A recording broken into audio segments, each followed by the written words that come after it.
Hey, what's up everybody? It's Jason from Old Line Aviation, and today I'm going to give you some tips on how to pass your check ride. My first tip for you is know when and where you're going to meet your examiner. I showed up at 6 o'clock on a Friday morning for my exam. 6:45, I still did not hear from my examiner.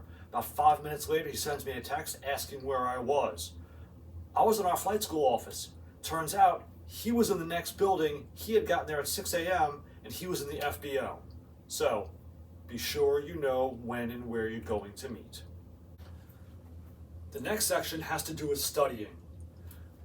I'm a sport pilot, so I use the practical test standards. If you are trying to go for your private pilot's license, you're going to use your Airman Certification Standards, or ACS. Both of these books mirror each other very well. If you know this for private pilot and for sport pilot, you'll do just fine.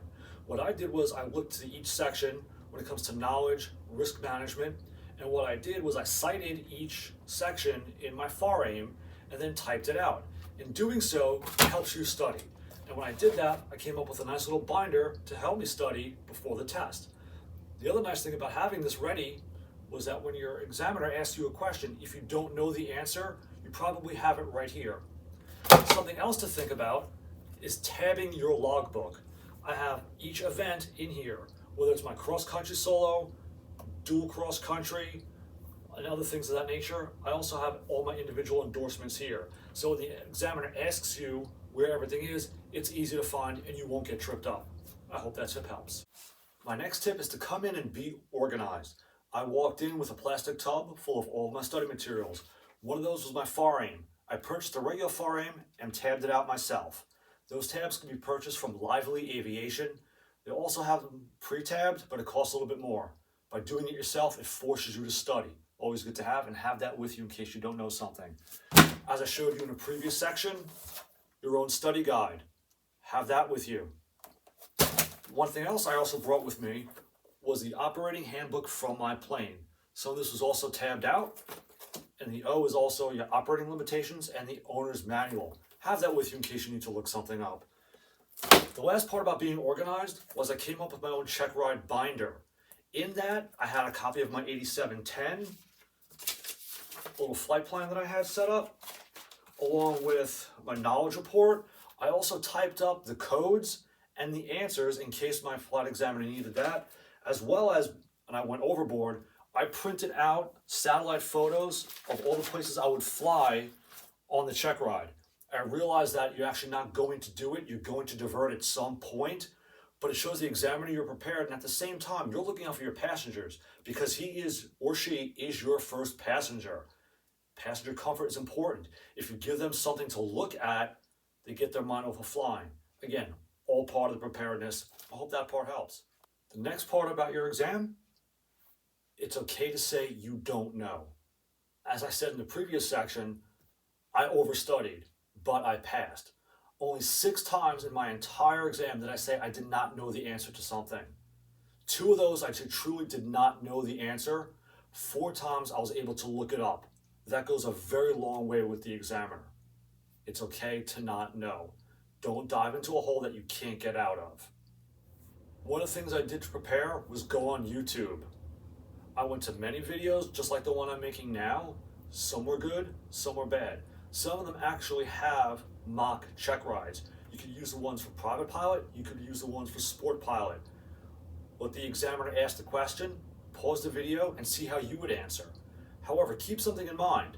Sometimes the applicant does not know what the correct answer is. You need to look it up, but answer it in your own mind. One other thing I did, I went online to King's Schools and purchased a sport pilot preparation check ride video. I don't get any money for any recommendations I'm making, but John King goes through a start to finish check ride. And while it's slightly abbreviated, it will give you a good idea of what to expect.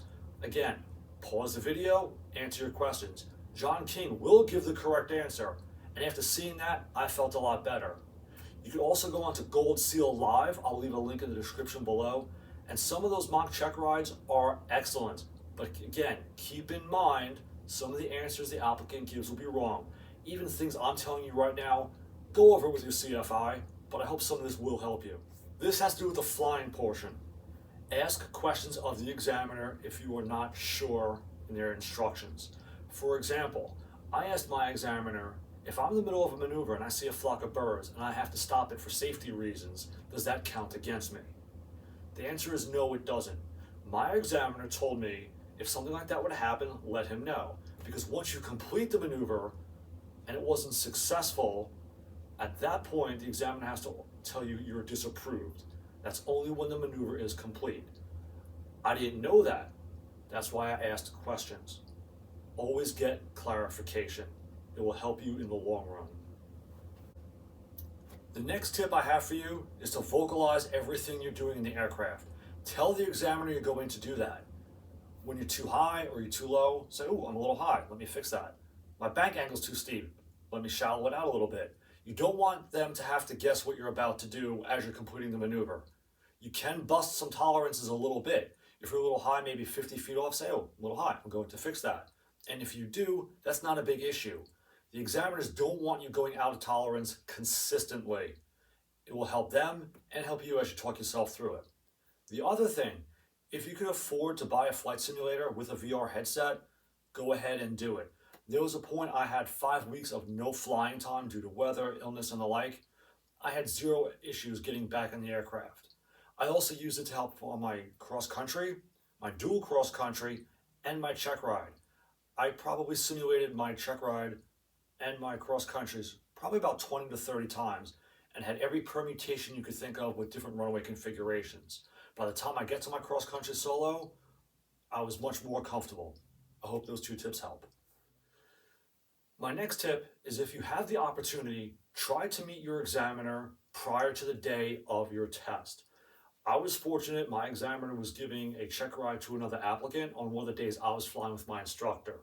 My instructor walked me up to him, we introduced ourselves, and we spoke for about 5 minutes as I didn't want to take up the time of the other applicant. But actually having met the examiner prior to that, it was a huge help. It made me feel a little better on the day of my actual test.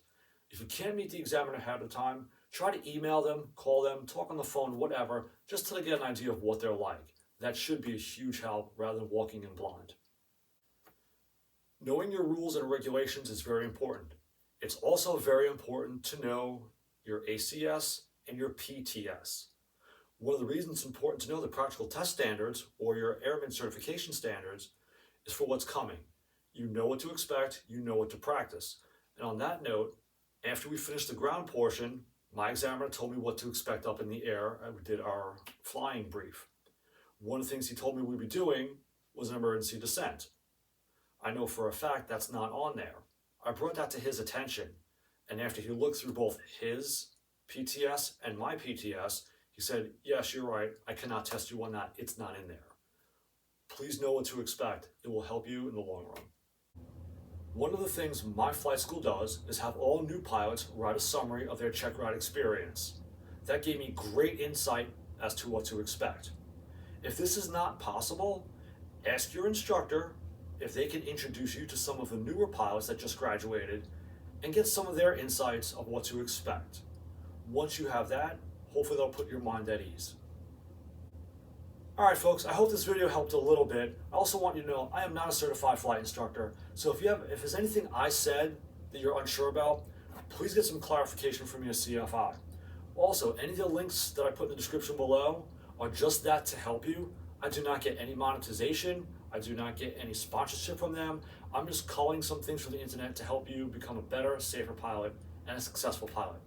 Good luck.